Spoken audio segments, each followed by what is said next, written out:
Welcome to the vlog. So today's not going to be a cycling vlog. What I'm actually going to talk about is what this guy is. So I've gotten a couple questions on exactly what it is and how did I build it. So let's get into that. So it's really not that complicated. I actually built this guy as a shade for my AC unit.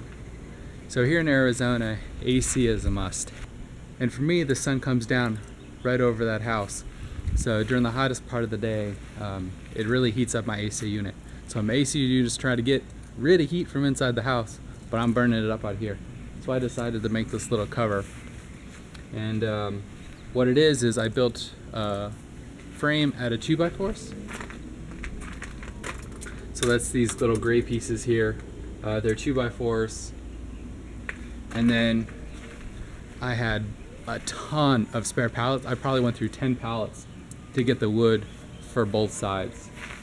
Because anybody who's tried to take a pallet before, they do not come apart easily. They're usually pretty messed up. So that's really all it is. It's nothing too complicated. But let's see how I designed it. So first off, because I'm using this to cover my AC unit, you have to be a little careful not to build it too close to the unit, because the unit's got to suck up air and then it actually shoots the air out the top. So you can see on the ground here, there's about a foot clearance all the way around this concrete block here that my AC unit sits on. So all the way around, there's space. And then for me, I just went to the hardware store. So for me, I just went to the hardware store and bought 2x4s. So they're 8 feet top to bottom. So I'm 6 feet tall, so it's 7 feet to the top, and then I buried it a foot into the ground. I didn't actually use any like concrete base at all. I just painted the entire 2x4 top to bottom and on the ends to keep out some of the moisture. And in Arizona, I mean, it's super dry. You can see a little rock patch here. I mean, it's been up for about a year and a half maybe, and it hasn't had any problems. I mean, it's pretty sturdy. So if you do want to know a little bit about the dimensions, like I said, it's 7 feet tall. And then from this front side is a little bit longer. It's like 4.5 feet. And then this side is 4 feet. And then like I said, I buried the 3 legs. So there's a leg here at this corner, and this corner. And I buried them a foot deep. And then I found that the unit was a little wobbly, so I added a little board connecting the top corners, and that really stiffened it up. So once you have your frame built, depending on how big your pallets are, usually they're like 3 feet by 3 feet maybe, you're not going to be able to fit one of the wood slats like the entire way. So for example, on this guy, you can see I've got one board, comes to about to the middle, and then another board takes over. So because the boards don't stretch all the way across, and I think that would really look bad if they did stretch across, you want them kind of staggered. So I put a centerpiece in here for a board to connect to. So for example, this board here comes all the way to the corner, goes to the middle and past it, and then I got another short board. And this short board's only attached to the one corner.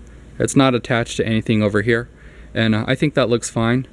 Part of the uniqueness is having boards like this one stick out and out, overlap. I didn't really pay attention to any of the coloring. You just throw it up there and it looks nice. If you're going to build this longer than 4 feet or 4.5 feet, you might want to put like a post here and a post here maybe. So have like 2 or even 3. It just depends on how big you want to build and how big your pallets are. So I think a typical pallet's like 3x3. So probably every 2 feet or so, you're going to want a vertical rod so you can anchor to it.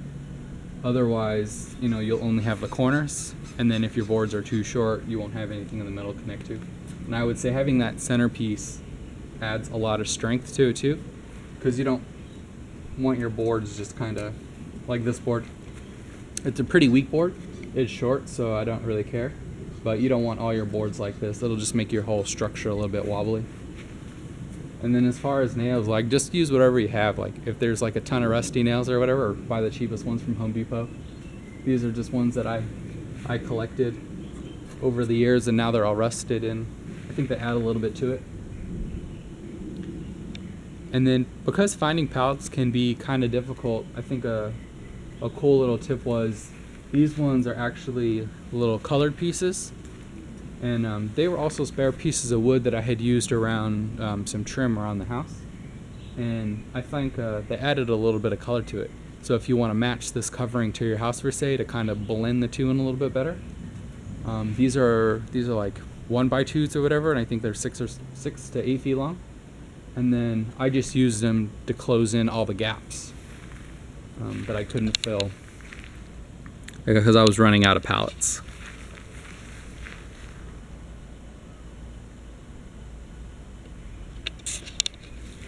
But it's super simple. I mean, it was really inexpensive. We have like bulk pickup around our house every once in a while, and I would just cruise around the neighborhoods picking up pallets. So I probably had a stack of 15 of them and just started pulling them apart. Getting ready for it, and then I only spent maybe $15 in 2x4s and some nails if you need them. So it's super inexpensive. I can definitely tell my AC unit's running much better now that it's not all heating up during the day and then trying to still get rid of heat. So I've been really happy with it. I think it adds a really nice touch to the yard as well.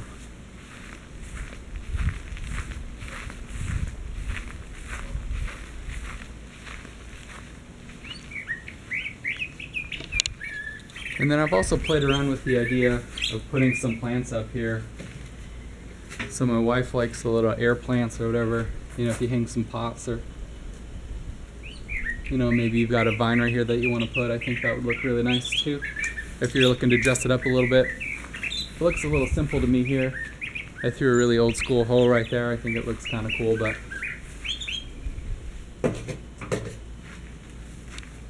yeah, thanks for asking the questions. If I didn't answer a question or if you want a little bit more details, hit me in the comments below. I pretty much try to answer everything I can.